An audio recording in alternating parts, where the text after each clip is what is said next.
Bless him. Hey! Hey! We're live and direct from our own houses. Welcome to Disability Horizons TV. It's that time again. You didn't expect me to be here because you thought I'd be not here, and I'm here.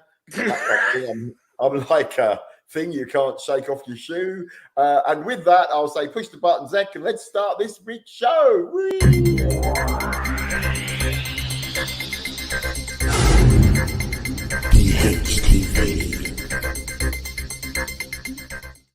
Or rather, no surgery. Yes, surgery or not, as the case may be. For tonight, we are talking about what it is like to have surgery, what it is like to do it, to go through it, to come out the other end, the bit before. What's it like when they cancel it? Yes, and it was going to be because on Tuesday I was meant to be having surgery, but then on Wednesday this week, I was phoned up. Originally, there was a mix-up with dates, and then they said, "Oh no, we're not. It's not going ahead now because there's a nurses' strike." This is, of course, the nurses' strike that had been announced before they gave me the date that I knew about, but apparently the hospital didn't, or something. I know not why. But anyway, so I'm not going for surgery now on Tuesday, and I still don't know when I am going for surgery. So it's been When you went and jinxed it, you were like, well, that was quick. Didn't expect that. And the fuck it up fairy was like, ha! I see an opportunity. Do you know what? So we have this thing called the monkey paw, and it's like I have a monkey paw, and you know that thing where you make a wish and then it goes horribly wrong, but you kind of get it. Well, that's sort of my life, and I get the feeling you might be right that I went, oh, it's quite quick. Didn't think I thought I'd be waiting months. Oh, did you? Oh, okay. But yes, so and both of us are not feeling our best at the minute, are we, mate? No, as I was saying to Mikas before, I had one of those. Last Sunday, we were off to a Holocaust memorial at the Civic Centre in Southend, 1.5 miles that way. And we had a puncture in the car, and of course, cars don't have spare tyres. Spare wires? I have loads of wires. Cancel that. I'm on the morphine, spare tyres. So I said, we're still going. So I pushed there and back. And I thought, I've got away with that. And then Thursday, I had a GP appointment. I was running late. And so going up the hill, I pushed really, really hard. And as anyone knows, we're not stationary in our wheelchair. We're not just sat there. We are moving when we're pushing. And I woke up this morning feeling like someone had taken a sledgehammer to my pelvis. Yeah. And they knocked my penis right inwards. I was really gutted.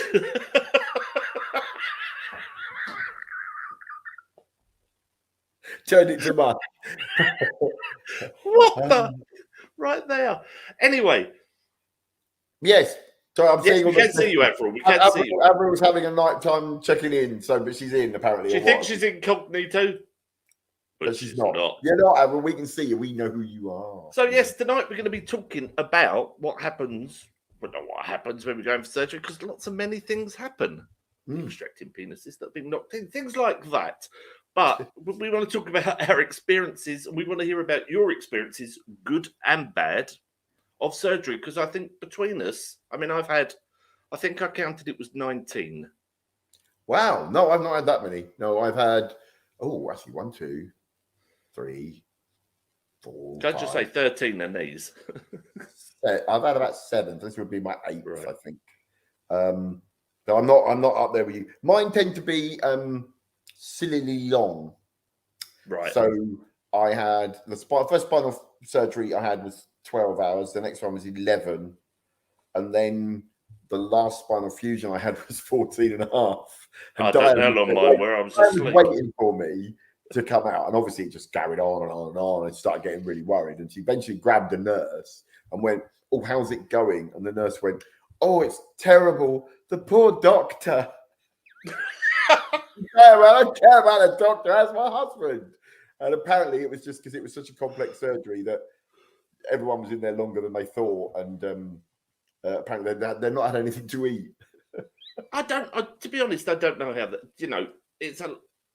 I think they're pretty amazing the amount of time they stand there. But we're not here to talk about the doctors who get paid the money. We're talking about us poor old people. I think the thing is, it's always really good to remember that they don't do it all. No, right? It's like a production line. So you go in, and I was under for 14 and a half hours, but the first hour they're sticking pipes down your throat and throwing you about and pumping you full of drugs. Then they lay you down. Then they get the bit out. Then someone cuts you open. Yep. And then the big man comes in with the music. The actor. Tonight, ladies and gentlemen, live in theatre. Yeah, and then he does the bit that he does. That's and then he'll go, finish it off. And then someone else comes in. And I think that, yeah, I mean, I know it was a very complex surgery. What they did to me, the last spinal fusion I did, was dismantle my spine from my ribs to my hips completely. They took it all apart, so my spine was laying open and exposed, which is why they couldn't leave me for a bag of chips. Right. So that takes a lot of work, and also what he did was he went in and dismantled, like all the scar tissue you get when you have. Yeah. If you've had loads of surgery, that's your organs heal together, and so he got rid of all that. So that took about 10 years to grow back. So that was quite nice for 10 years. That took 10 years to get rid of. Functioning inside, but yeah, so it was quite a big old job. I don't think this one's going to be as big, just because it's so messed up in there that really he's going into it's going to be like when you get an old banger and it has an accident and you're like, got a jar of filler and some car paint. Yeah, that'll do. I found that the difference for me, because obviously most of my surgeries were when I could do that walking thing, that lovely walking business. But when you become a wheelchair user, I found it really disconcerting that you wake up, you're in the bed and you look over and you go, where's my wheelchair? And they go, yeah, we put that away. And even though you can't get out of bed, there's this horrible feeling of almost panic of where's my chair? That's part of me. This horrible part. Oh, well, when I went in to have me pre-op thing that they do, the nurse said, whatever you do, make sure you cover your chair in labels saying that this belongs to you, because otherwise they'll nick it and think it's one of the new hospital chairs and you'll probably never see it again. I'm like, oh, that's nice. So I wake up and go, where's my £5,500 wheelchair? Oh, was that yours? It's all right, we've got this one. Yeah, go get it now. But yeah, I mean, the thing is, I think, talking about surgery as a whole thing, I think no one, unless you've had it, knows what it's like. Obviously, I suppose, other than if you watch a lot of medical programs, but most of it doesn't really come near. Hospital programs don't really tell the full story, and they don't normally tell it from the point of view of the patients, do they? They're normally like, "Hey, what's going on with the lives of the doctors? What's going on in the lives of the nurses?" And you kind of the people that are getting operated on come in and they're in for an episode and they leave. Whereas, of course, if you are that person, it's different. I've always been. I mean, up until the last. Probably even the last one, I was so very laid back. I would be joking with the anaesthetists. I love the feeling of being put to sleep. Not put to sleep. Don't get any ideas, people. Don't tell Donna. But, when it goes in, I love all that. And I've always been so very relaxed with it. And I think that was my problem. I was too relaxed. They were like, Mr. Richardson, we need to do this. And I was like, go on then. Go on, just get in there and give it a go. And I think that was my big mistake. I was a little bit too trusting. Too job happy. A little bit too trusting of the doctors. I never questioned, like, hang on, do we really need to? I just trusted them. Do you know what? It's funny because my problem is the exact opposite, because my experiences of surgery tend to be either, but by the time they do it, it's kind of life and death because they've been pissing about for so long that they don't, I'm going, things are bad. And they're like, yeah, of course they are. And then eventually go, oh shit, no, you're right. They really are. By which time you're kind of like, it needs to be done quick or else. So you kind of, you go in and you go, see, I told you. So, and I always think told you so is never a good thing to say to a surgeon, but also, it's all right. When you're asleep, he just slaps you and goes, yeah, right. I'll sew your hand onto your face and do other things. But anyway, but the other thing, and this might be why the other things happen, I tend to wake up and find that things have gone wrong quite a lot. And I've had a few experiences where the surgeon has said, usually when it's just me and them, oh, something went wrong and this won't happen. This has happened. But then if you ever get them to try and say it to anyone in public or to a nurse or to someone else, they're like, no. So kind of no. I only told you. I told you in confidence, so you didn't sue me. You can't prove it. Well, they're a little bit more honest. Back when we were younger, they never told you these are all the side effects, this is that. That's kind of within the last 20 odd years that they've been a little bit more open with, right, okay, so I need to tell you that, you could hemorrhage, there could be blood clots, you could have a stroke, you could have heart failure. And before it was kind of like, okay, see you on the other side, old chap, old bean. Yeah, that's what I mean. Well, yeah, I don't know. I mean, I suppose, like, I think the thing is because the big surgeries. I mean, being born with cancer, that means you have surgery. I was too young. I don't remember it. But all the other ones I've had, I had a couple when I was a kid that were corrective things, like my foot dropped because I didn't walk on it, so they could put the tendons up again. So I had a foot rather than a kind of weird floppy thing. A pointing foot, which was no good to anyone.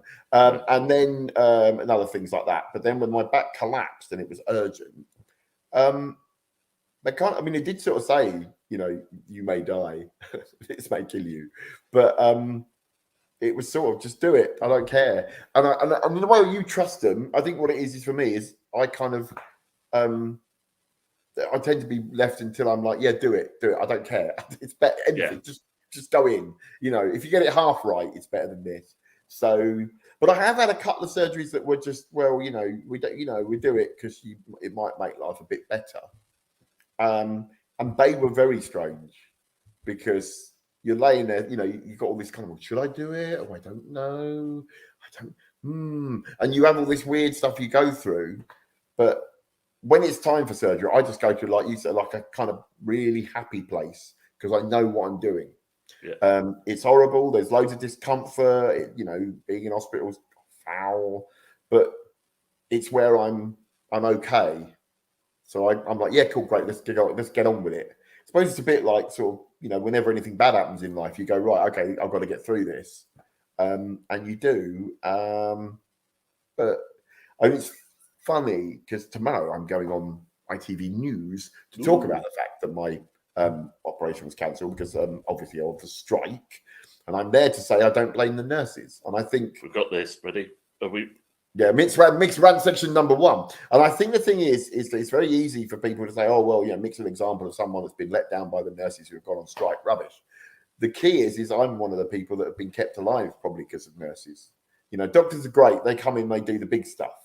But the stuff that means you stay sane and you get out of there in one piece and you get better are nurses. So I entirely believe that they should be being paid more. I kind of wonder if in a society where, an oil company has earned 32 billion quid profit, we could find a way of stumping up a little bit more money for some nurses, who I would say are probably very essential. Or not paying billions of pounds for PPE to a company that was set up the day before. Stuff like that. Yes, there are those things. I just, and that's what I'm going to be. But we're not politicians. What do we know? We're not politicians. We're not political much. But I think that the key is that whenever my experience about surgery, that's the thing that has really struck me is how much the nursing staff get you through. Yeah. There have been some very embarrassing, very, very bad situations that I've been in hospital that nurses have got me through. Doctors were nothing to do with it. In fact, a couple of times it was the doctor that caused it. But I can remember when I think I was 18, my appendix burst. I was working at Tots nightclub in Southend. Came over, very appendix went, ended up in hospital. And the girl I was dating, her brother had come in and chucked a copy of NME paper on the bed. And that really wasn't me. And he knew it wasn't me. And I would thought, well, it's nice of him, don't say anything. But I was really unwell. Turns out penicillin doesn't agree with me. And this male nurse was sat on my bed when I was really panicking. I was so unwell. Yeah. And he's like, holding my hand. He said, look, while I'm here, can I read you a copy of NME? And I'm, yeah, go for it, mate. And he opens it up and a copy of Mayfair falls out. I didn't know Pete had snuck in a magazine for me. Not that I wanted that. A magazine of the adult nature. Yes. At which point the nurse said, oh, can I read this for me instead? Can I read this instead? No, he handed that to me and carried on with the paper. But yeah, I had a catheter in anyway. But I mean, what I have found, so with regards to surgery, whether it's an emergency, there is no choice, like you say. But when it's we think you need it, I think as disabled people, we are less likely to get that surgery because of the processes of going through. So first of all, you have to see the anaesthetist, and that means a CT scan, X-rays, your breathing, the whole check. So for people that aren't already 100%, I sometimes think they get a little bit like, oh, it's a bit risky, and so we may miss out on things that we need. And so a lot of disabled people are living with things that they necessarily shouldn't if they just took the risk. I think, personally, I think as well, one of the things that we have that I don't think non-disabled people can appreciate is we have the battle to be considered worthy of the surgery in the first place. That, yes. Well, you're used, aren't you used to this? Isn't this something that you put up with anyway? Yeah. When I started complaining about an increase in my pain, I was completely written off as just, well, that's just part of what you've always had, isn't it? And I was like, well, no, it's not. And then it took me a year to get anyone to actually admit that there was something that they might even need to look into because of the fact. So because you're already in pain because you well, that's just part of, I mean, and then when they found that my spine is crumbling, they were like, oh, well, isn't that just something that people like you put up with anyway? That's something of being in a wheelchair. And it was like, no. And then eventually, now they've finally said, oh, no, you are right. It probably is a car accident because it's happening so quickly. It went from nothing to something. Yeah. So it's basically a broken spine from an accident that's just collapsing. And so we can... Which they would have found on a perfectly... Yes, in a non-disabled person, they would have made sure they looked for a start. They didn't even bother looking after I woke up. I woke up from a massive car accident and they went, how do you feel? And I went, yeah, all right. And they went, all right. I can't feel my legs. I can't walk. So, I mean, on a simpler basis, not surgery related, but that sort of thing. You may recall I said last summer in that awful heat wave, me being a biscuit and cake eater, I got some rashes where the sun don't shine. And I've been battling to get rid of it. I've had it before, but this year I could not get rid of it. Could not. So I saw a GP and she said, well, as a wheelchair user, you're going to have to just get used to this because where you're sat, it's all sweaty. And so it's not airing like someone that stood up. You're going to have to get used to it. And so, but I've recently been back to see another GP and he said, try this cream. And within 2 days, it knocked it right back. Right. And this, I think, this is, I mean, it's not about surgery exactly, but this is one of the things I think that is about the broader... The treatment of disabled people, It is so hit and miss. Like, I mean, last time we talked about the pain medication thing, where one doctor completely cocked it up and another doctor went, oh, no, that's wrong. You needed something else and fixed it. And I think that when it comes to surgery, it's even more hit and miss. Because, like, I've always been really lucky. I've ended up with the best specialist in the field. My last spinal surgery, the guy that did it had done Princess Eugenie's spinal surgery before. That was the last one. He only did. Good job he did plastic surgery because I won't go to him. Shouldn't say that. Dude, that was bad. But anyway, so what I mean is he's probably the top guy because he was doing royalty. If you're doing royal spinal fusions, you're good. So... Presented views are not their own. They're just saying whatever comes in their head. But anyway, so that was good. And this guy that I'm seeing now, he's another really good sort of neuralgic specialist. So he's more, because I tend to see a lot of people about bones and I'm like, yeah, but it's not the bones you have to worry about. It's the nerves inside them.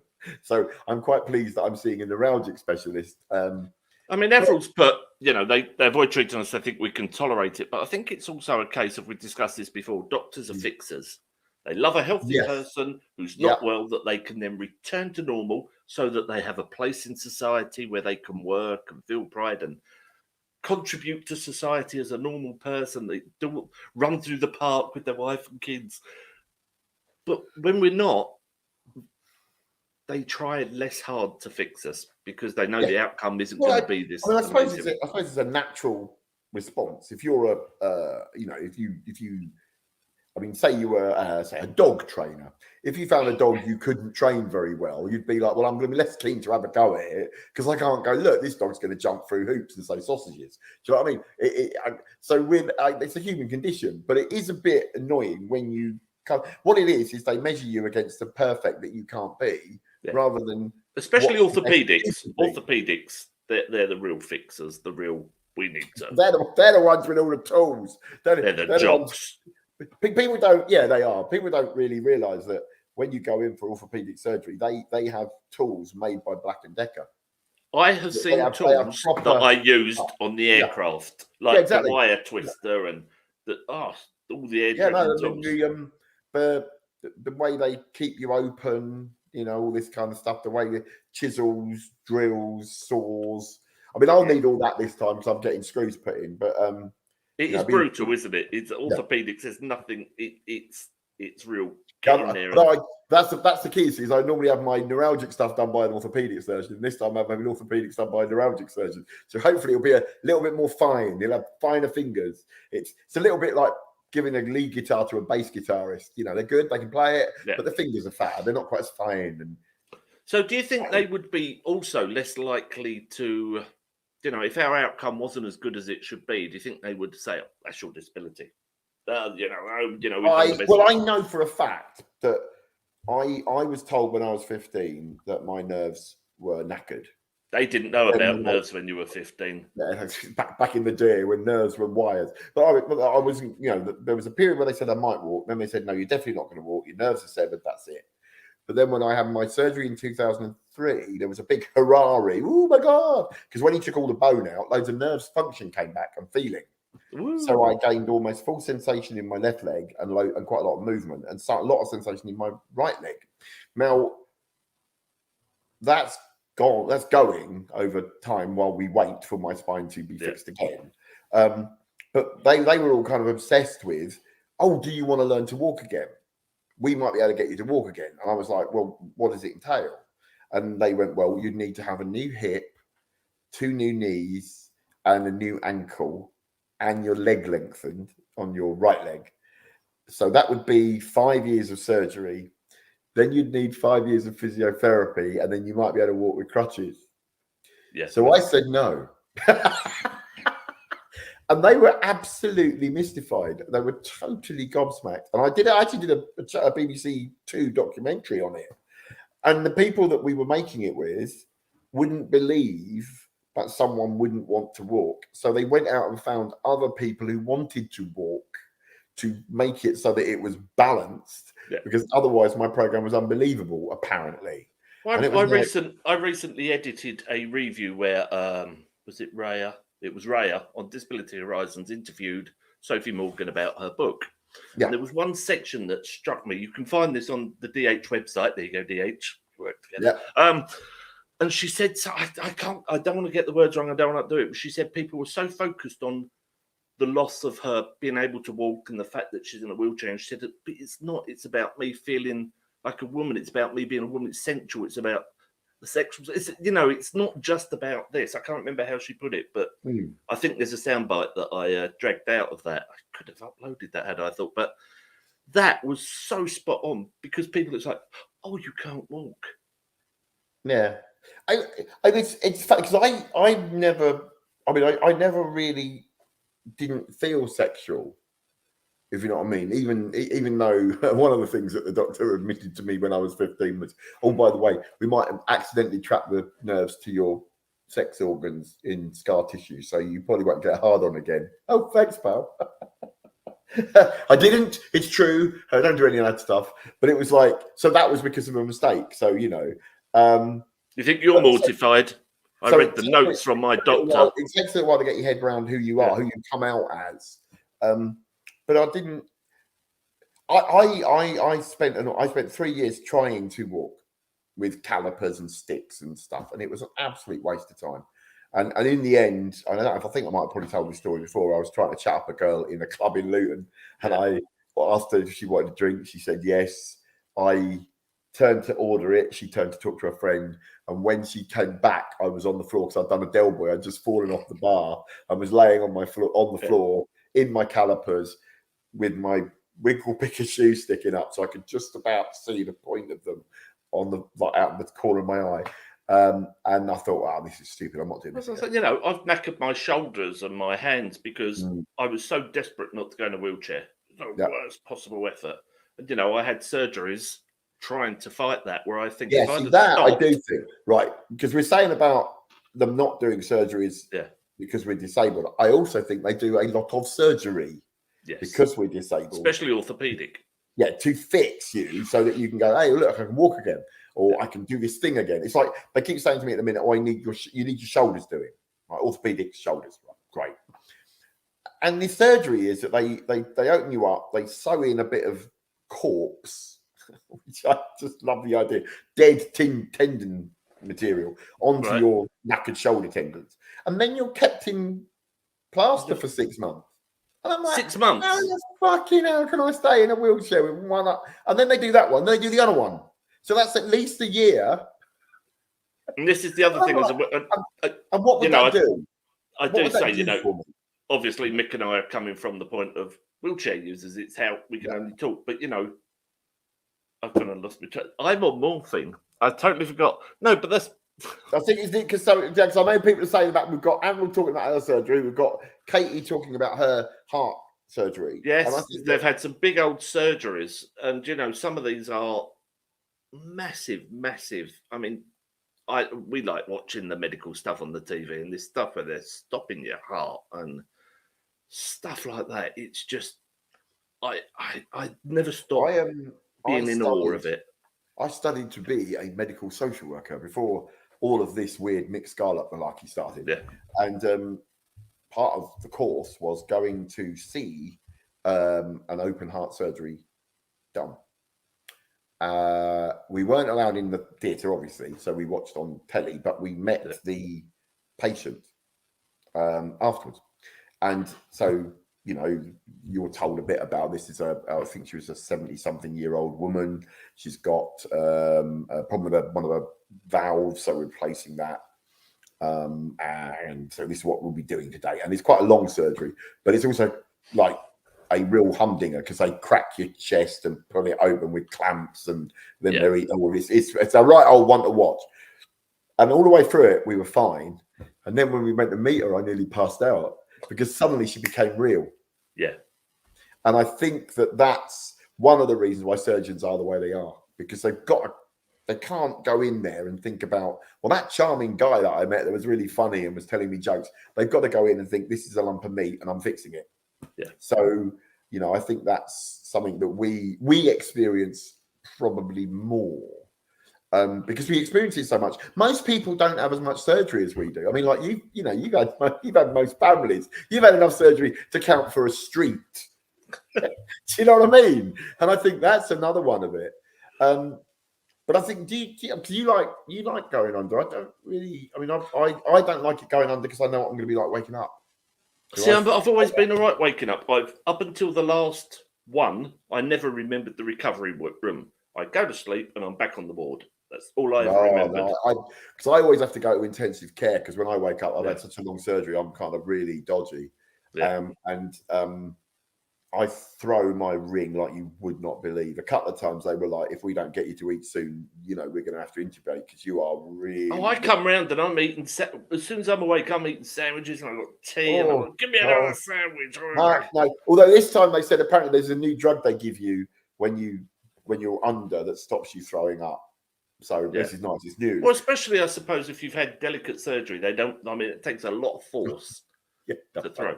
So when I say throw up, I mean like The Exorcist. I really do. It's the same colour, it's the same volume, and it is very much the same force. And they're like, are you sure you didn't eat before? And it's like, no, I really didn't. This is just all magic pixie dust that's come out from me.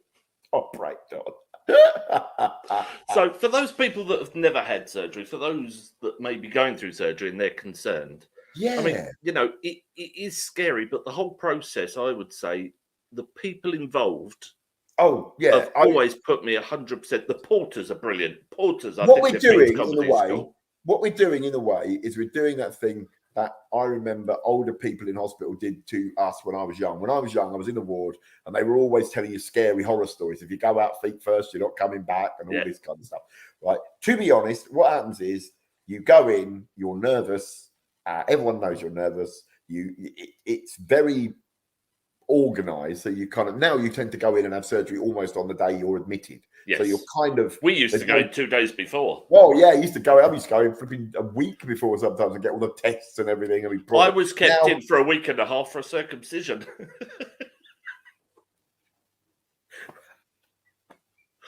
That wouldn't happen now, would it?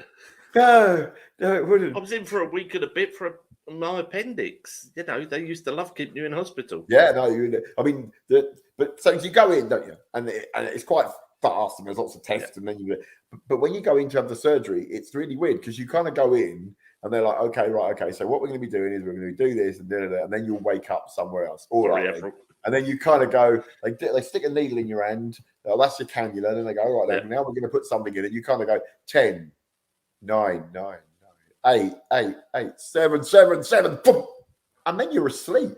And then you're asleep. And you taste chives. It's that white liquid. You taste chives in your mouth. It's like there's no dreams. You don't know nothing. You are gone.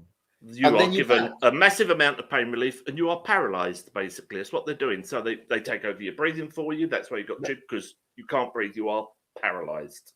Yeah, but what I mean is, anyone that's afraid of surgery, it's not the thing to be afraid because it's probably it's the best way to have anything done because you're not there. Yeah, it's just gone, and then you wake up, and then you feel a bit crap, and then hopefully you feel a bit better, and then a bit better, and then you go home, and then you feel a bit better slowly, and then it's all over. And it's my second to last surgery. They were saying, right, we're going to do this, and they were going to take the knee apart, drill out where the problem was, and take it from further up the leg and put a mosaic in. Ooh, hey, yeah. And they're like, well, if this, if something happens, we may have to do a knee replacement. And at that point, I was like, no. And he's like, well, it could happen. So I wrote on my leg, dear Mr. Greer, in case anything goes wrong, I do not want. And I wrote this long message on my leg. And then in walks Dave, who I knew back then from the church. He's like, oh, hello. What are you doing here? He goes, I'm your anaesthetist. I'm like, oh, well, I can wipe this off. Can you look after me? Tell them, do not. It's funny though, because I've known loads of people that said they don't want replacements, and then when they've had them, they've been great. So yeah, see, I didn't want it, and then it was offered, and the family were very keen. This could be the answer. It could be the answer. The surgeon, this could be the answer, and I'm like, I got talked round to it, and I regret it to this day. As you know, I've said I want the thing chopped off. I hate the thing. I hate it. Yeah. I mean, and when I'm in a lot of pain with it, when it really plays up and it clonks and the pain goes high, I then end up having a panic attack because I know it's not really a part of me. It's in there, and I have to kind of meditate so I forget that this. I do. So I do. I mean, I do think there's a lot to say about this because I've said to my surgeon that it doesn't matter if I wake up and I can't feel anything because I'd rather feel nothing than feel something that is just pain. And I agree that lots of, I've got quite a few friends actually that have had their limbs amputated because of pain, and they were happier by billions afterwards. And yet you find that that's almost something they refuse to do. And it's like, but it's not benefiting me. It's not a part of me that's like, well, this is a good bit.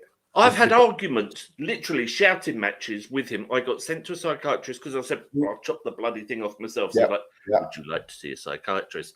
And he said to me, if I could guarantee 100% that you would be better off after it, I would do it now. And I said, but I will be. He said, you don't know that. I said, right.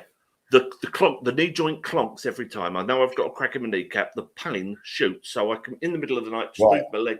The thing is, right, because I understand a lot about phantom pains. I have a lot of them myself. I know that would happen, Yeah, there is an issue that you're already getting this feedback, so you're used to it. So they could cut your knee off and you could still end up with it feeling. But there would not be that mechanical input.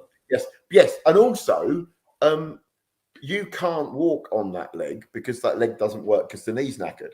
So if you take the leg off above the knee, right, then get an artificial foot, a prosthetic leg put on, you actually have a better ability to be able to weight bear than you would now. So and I asked for this. 2010, I had this done, and it was that like a year or so after it was really bad. I'm like, no, just get rid of it. I was 42. But now I say chop it off. I don't want a prosthetic leg, and I really don't. I'm okay in a wheelchair. But what I mean is, the thing is, without being funny, I mean, like loads of guys that have prosthetics still use chairs. It's just that you have that choice. And there are places where you could be a bit more walky than you are because you could jump up on your prosthetic and then jump down again. I totally get it. And I think that,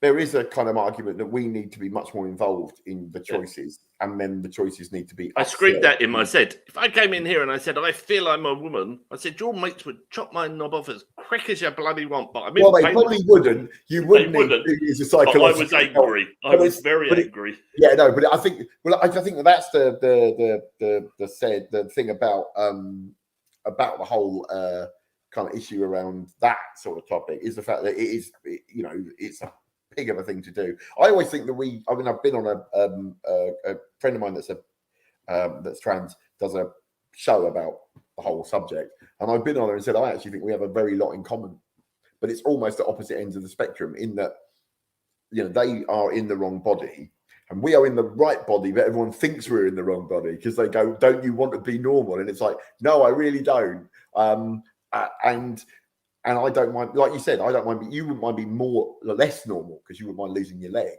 Yeah. It's like but you're losing a part of your body. It's like, yeah, it's a load of bollocks, man. It don't work. It's rubbish. Why do I need it? It makes me uncomfortable in my chair. Yeah. It's like it causes so many problems, and so we're down to the point where we know what's right for us, and we've talked about this before many times. You've known what's right for you with your back for a long time, and I've been referred up to Colchester.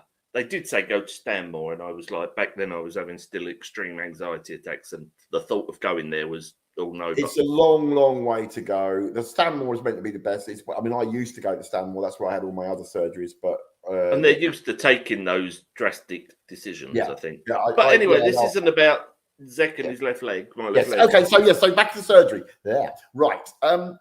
Porters for me, porters and anaesthetists are the stars before your surgery because the porters are comedy themselves. The anaesthetists have always put me at, but then I've been joking back. And, none of it, the cannula. I mean, if you panic and work yourself up, they are going to have to. I had it once, I had to have a paediatric cannula put in because that was when I went into cardiac care. Everything went so quick, I started panicking and your veins shut down. So the more calm you stay, the better it is for you. I suppose for me, it's weird because I had surgery very young. Yeah. So for me, I go to Diane laughs her head off. I go to a happy place. I just go to this little place where I'm like, yeah, do whatever, lovely, diddly, and I'm really good during it. But then I get really grumpy afterwards because I want to start getting back to being normal again, and it takes longer than you think because it always takes longer than they tell you. So you're like, oh come on, I want to be back to normal. Especially, like now, you imagine I've been stuck in since August. I've had over a year and a bit where I've been in agony, so I'm not going to do stuff. So I'm so looking forward to being. I don't care what, as long as I wake up slightly less uncomfortable. Katie, they used to do what they call the magic cream, but my grandson had to go for a blood test. His only one, but they don't use that now. It's just a quick spray, and then it's. Look, do you know what I've had? I've had some nightmare injections, and I think if I look back on the past, I would never let them go near me. But I can tell you now, in the last year, someone somewhere in the NHS is teaching people how to do injections in a way you would not believe. I had 2 cannulas put in during my nursey thing to have blood tests, my pre-op thing, and I didn't notice them going in at all. No. And I remember going, it was about... You either want someone that's worked doing blood tests or you want an anaesthetist doing all your needle work. Well, I've had all the people I've had recently have been absolutely amazing. It's just been scary. The worst one I had, have you had the blood gas? Well, they go into the wrist and they take blood and they test it there and then to check for the oxygen in the blood. First time I had that done, I think the guy had never done it. Oh, it hurt. My wrist was black and blue. He took so many attempts. So the next time when I had to have it done, because I was overdosed on fentanyl, he said, I need to do this. I'm like, you're not touching me. And he said, give me one chance. And eventually I said, yes. And it was just straight in. It is pot luck. You've got to get someone that is so One of the things that always annoys me, and I always say it to everyone when I go in, I go, right, okay, they go, we're going to give you stuff. And they go, can you give us your arm, give us your wrist? And I'm like, why does no one ever inject me in my leg? Can't feel that. You could run at that with a spear. Right? Why don't you inject me in my foot? I can't feel my foot. I'll be happy with that. But unfortunately, no. I think, it's weird because Facebook users. But you know what blood gas is like, don't you, Facebook user? Oh, ow. I think that we're getting towards the end. We've been a bit up, we've been a bit down. I think I've got to say, it's very easy for disabled people and people to talk about the bad stuff. Yeah. But I've had some. I'm only here because of surgery. My life's been saved multiple times. NHS is brilliant. Proper life saving, not like, oh, I'm feeling a bit better. I was feeling peaky. Like I went in nearly dying and I woke up not. So I love it. But I think so. It's really important to remember that it's not as bad as you think most of the time. It can be uncomfortable. It's you're in hospital. It's never nice. There's always someone snoring or making noise. Yeah. The food is mostly inedible. Well, I got told when I was rushed to London for cardiac care that the paramedic said to me, now, when you go in, tell them you're Jewish. And I wasn't bad. Yeah. And I'm like, why? He said, because we get X amount spent on our meals. But if you're Jewish, the kosher meals. So kosher, halal. I mean, whenever I now go in, I say I'm I'm vegan. Because I'm a vegetarian, but I say vegan because then the food is made outside and brought in little tubs from specialist chefs. So local restaurants. So if you go in and say I eat kosher, you're going to have the best. You're going to have lovely food made, down in the East End, shipped up to you. I need bagels. I need you to go up to London. Also, if you're going to go for surgery, I highly recommend phoning up before if you're going onto a ward, not day stay, and say, look, I'm disabled. This happens. I need one of the electric beds, because not all hospitals have a full complement of electric beds. Yeah. That made my last stay in hospital so much more comfortable. So much more comfortable. Amazing. Demand it. I'm disabled. They took mine off of somebody else. The guy in the ward let me know that they'd done it. Yeah. But I also think, tips, be prepared. Pack loads of stuff. I started packing before I was told I wasn't going. I've already got loads of stuff. I've got nice night clothes. I've got his best nightie. I've got my books set up. I've got an old Kindle that I've got. I'm going to download loads of stuff off Amazon Prime to watch. So I've got films to watch. Yes, it's different now, isn't it? You can watch all this stuff with the on demand. It's a lot different. But pack some sweets, definitely. Katie. When I was in cardiac care, they had a freezer with a glass top lid, and you could ask, could I have a cornetto? Or could I have this? And they would just bring you these ice creams. It was, yeah. So Katie's food was good, but she couldn't sleep. No, I can never sleep. I never sleep in hospital. Even when I'm in the ward on my own. Just can't. Well, they don't let you, do they? Oi, you've been asleep for 3 hours. Wake up and take some pills. Wake up, we need blood pressure. Wake up, are you asleep? What? How's your sleeping? Well, it was lovely, thanks. But yeah, so earplugs. Earplugs are Northern Ireland. Northern Ireland, we get food choice, meat or fried fish. Yeah, you can't tell what it is here, to be honest. It's one of them. No. Sandwiches are a safe bet. Sandwiches. I was in Stanmore, telling them I was a vegetarian meant that I basically almost died of hunger. Because they bring in a salad and it would be 3 lettuce leaves, some grated cheese, and a thing of salad cream, and that was it. See, I'd rather die. I honestly nearly died, but it was the last time I went into Stanmore was when one of the nurses said, "Look, don't say you're vegetarian, say you're vegan, right? You'll get top." And I ended up having all lovely curries. It was gorgeous. They banned me ordering pizza. I've done that. It was when our daughter was in hospital. I ordered a KFC up for. And I was in a men's ward because it's weird. I'm older than you for pizza. It's bad. See, that's the other thing now. I think they make the food so bad that they go, "I don't bother. I'm not going any food. I'll get it delivered on Deliveroo."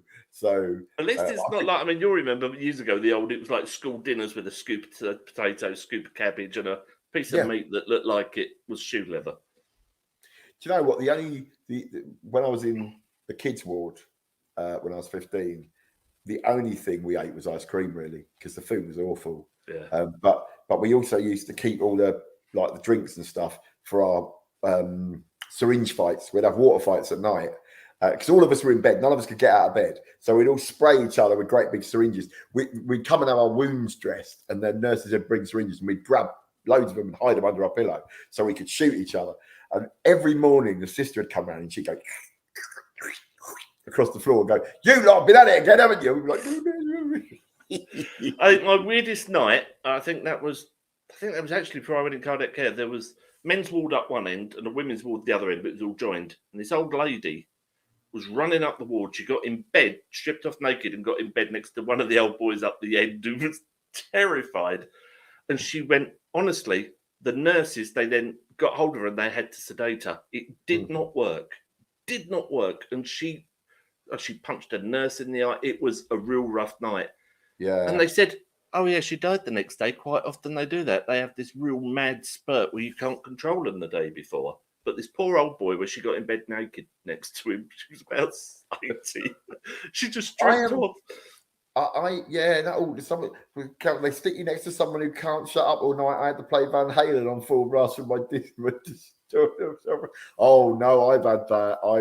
Because something I will say is that some of the pre-meds when afterwards can make you, some of the painkillers can make you hallucinate. And I was in an ICU and I wasn't having a good time, I must admit. There was a girl 2 beds down that was absolutely sure that the nurses were trying to peel her alive and stuff. And it was a poor little thing. Because it was only when I came off them that I realised that basically she was on the same pain meds and it just makes you hallucinate so horribly. So, but the one thing I can't do that I struggle with the most, and when I have my knee surgery, because I've got it out and I've got drains coming out of it and everything, and I need a wee. And I'm like, I need to get up and have a wee. And they're like, no. You need a bottle. And I tried all night. I was in so much pain. We put a catheter in. I'm like, just let me up. Just let me up. Do you know what? It's funny actually, because this is, I said to Diane, I said the bit I'm most nervous about is going to the toilet because no one believes I'm continent. So there's all that stuff. So they're all, and then because I'm paralyzed, it is a little bit different, and you do have to try a little bit different. So it's so difficult to do, and it's so difficult to make them understand. And also, like, I need to go for a shit. Right, curtain around, and it's like, it's a curtain. It's not going to stop the smell. It's not going to. Do you know what I mean? It's like, and then they sit you on a bedpan on top of a bed, and you're like, I can't. The thing is, when I've had spine surgery, I can't sit up, so I've got to do it laying on my side. So I've got a kind of like a sniper. It's all a bit of a stunt. So what I do, because you sometimes get a mirror, I put the mirror so I can see what I'm doing. But this, I think, is one of the things about surgery and about hospital. You just get through it. Get through it. What's this? So Garrett, I have a celiac and state that every time I've asked for allergies. In recovery, the nurse said I wanted a sandwich. He offered me some biscuit. I once woke up from a spinal decompression where they'd taken out a lump of my vertebrae, and the doctor said to me, "Look, if you sit up, you will die because it's really bad." Right. So all the nurses kept coming in. It was all lovely. And then one night, this lovely American nurse, I'll never forget, was absolutely adamant that if I wanted to go to the toilet, I had to sit on the bedpan. And I'm like, no, I can't. And she would not have it. And I'm like, I am going to die being sat on a bedpan. That's where you're most at risk of handover, where there's not been a proper handover. When I had my appendix out, I can remember I'm 18 and I always covered my head when I was in bed. I was laid in bed and this young nurse came. Said, Mr. Richardson, she put the sheets back and she screamed. And I'm like, what? She said, I thought they said you was 80. Actually, my girlfriend then visited me. I hadn't been very well because of the appendix. I'd had a rough run, and she came in and she's like, "Do you wanna?" And I'm like, "What?" She's like, "Do you want?" So we went to the toilets and we did. And I went back to bed afterwards. The nurse came around. She did my obs, and she went, "Oh." She called the doctor because she thought I was going downhill rapidly, but I was just. Your heart rate has gone up and your blood pressure is high. I wonder why. It's Essex, isn't it? That's what we do. Where is Essex? I can say nothing about my sexual experiences, Stanmore, but it is actually in a book about your first type sexual experiences. Let's just say that myself was eased from my virginity by a nurse. And if nothing else, that made me happy to have had. Why do I never get the right nurses? We do have to say that nurse that Mick lost his virginity to was named Bob. He was 52.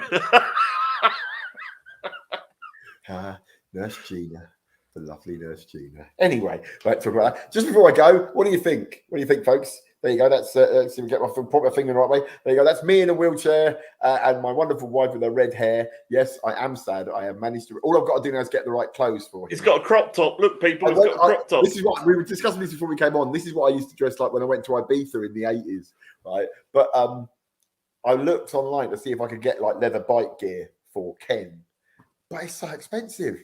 It's handmade by little hand-makey people Just on give Etsy. Donna your proper bike gear. She'll shrink the shit. Don't worry. I did actually watch a pair of levers, and they came out very stiff. So I suppose as we're coming to the end, remember, folks, surgery is nothing to be afraid of. Be prepared. Go in, get it done. Always better to get it done early than late. Write a list of questions. Write a list of questions. So know what's going on and know what your recovery time is. And also, I would definitely say clarify.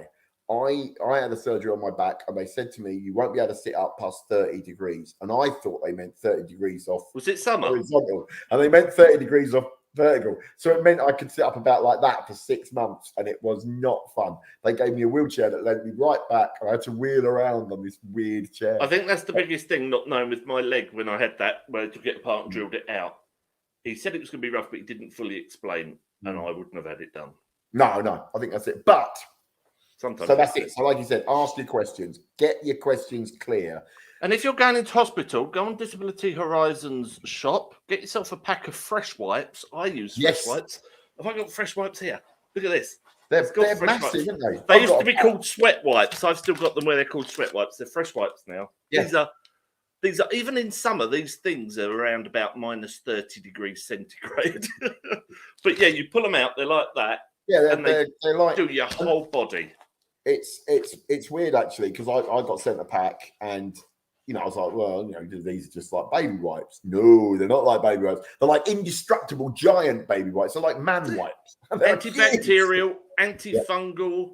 Yeah, they're really nice. They are very good. So they're great. I mean, the thing is, hospitals should have some. They should. But they give you those tubs of those little wipes. But they're really great for like, I mean, I'm keeping mine for when I come out. So I thought that would be great for keeping clean while I'm stuck, so I can't have a shower or anything. Because there'll be a while where it's like that. So that's my plan.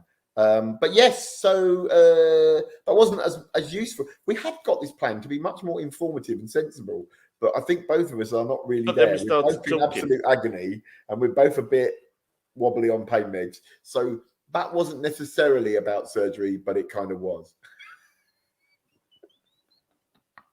Which is kind of this show all rounded, isn't it? It's sort of about the subject. I think the military say no plan survives battle. It's you can have a good plan, but as soon as you go in, you're done. Yeah. And also remember, you will be coming home. Come home. Get yourself home as soon as you can, and be happy at home, and just get better, and then and it'll be great. And that's it. That's all I know. I'm very much looking forward to this one. It's going to be a bust. It's going to be a big one. But what the hell? It's better than this. So what are we looking at now? A couple of months, do you reckon? If it's not by next month, there's going to be trouble. I've got a job to do. I've got to be somewhere in July. I've got to be at work on July. So I'm just going to be moaning furiously till I get booked. But thanks everyone for your best wishes. I will, hopefully not be with you next time because I'll have had surgery, but we'll get someone else in. We're already lined up. If you're not here for the next one, we're already lined up. I've had a word with Avril. We're brilliant. Excellent. That's all I'm, get Avril on anyway. And then I can sit and watch rather than talking. Well, we need a couple of ladies on. I've discussed this before with Avril and Katie. Yeah. We need to talk about things that men can't talk about. Yes. We could talk about them, but I don't think we have a right to talk about. I generally think that what ought to really happen, and this is something we've been discussing with DHTV, is there's a partner show that possibly goes out the Sunday that's not the Sunday we go out. Yeah. That's presented by presented by other people. Doesn't necessarily have to be by women, but just other people, young people, different genders, sexualities, whatever. Because us two old white straight. Now I'm going to be putting together something. I'm going to do some work. I'm going to put together a blog post to go with this for Disability Horizons. Yeah. So send me in. There's me on Twitter @sat on my butt. I'm hovering my mouse. You can't see my mouse. That's how stupid I am on morphine. Zec @sat on my butt on Twitter. Send me, or it's I can't remember our email address, but just email me at ZecRichardson ZecRichardson@gmail.com. Your stories of surgery, good and bad, and I will put some of them into this blog post along with this video, and that's where you're going to get to tell your story a little bit. Brilliant. And we will be doing that from now with all the shows. There will be an accompanying blog post. host. Oh, excellent. And of course, watch out for me tomorrow on ITV News, where after being filmed for about an hour, I'll probably be on for 30 nanoseconds where I go, I have no way, blame the nurses for my delayed surgery. And that'll be it. And then it'll be cut. Or something's going to happen. Some newsworthy items going to come along and you're going to get bumped. Right. With that, ladies and gentlemen, boys and girls, and small furry creatures from Alpha Centauri, we would like to say thank you very much for watching. See you all again soon. And bye. And I'm going to have jacket potatoes now. I've got jacket potatoes. Oh, I had them Friday. Goodbye. Yum, yum, yum. Bye.